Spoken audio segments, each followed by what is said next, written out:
Hello, and welcome to the BarTender page setup video tutorial. Let's begin by starting a new label format.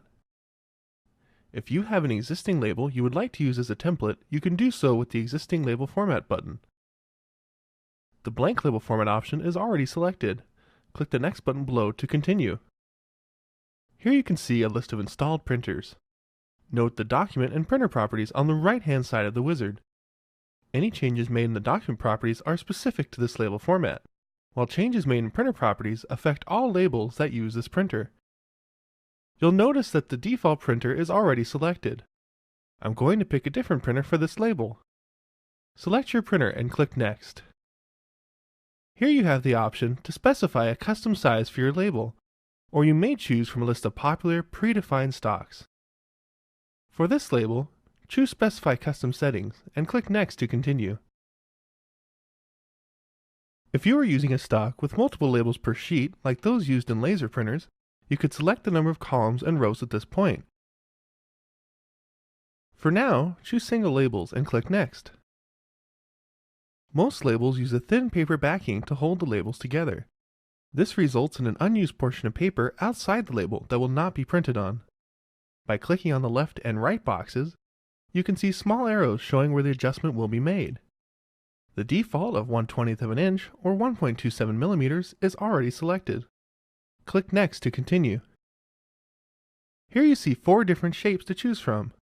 Most labels used in thermal printers feature a rounded rectangle design. Select the shape of the label you are using and click Next to continue. In this window, you can define the width and height of your label. Be sure to indicate the size of your label, not including the gaps between labels or the unused paper on the sides. You can also change how the label exits the printer with the orientation setting. Once you've made your choices, select Next to proceed. Your choices are now displayed for final review before clicking Finish.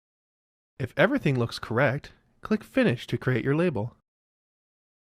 If you want to change a decision you made during the new label format wizard, you can change your label using Page Setup at any time.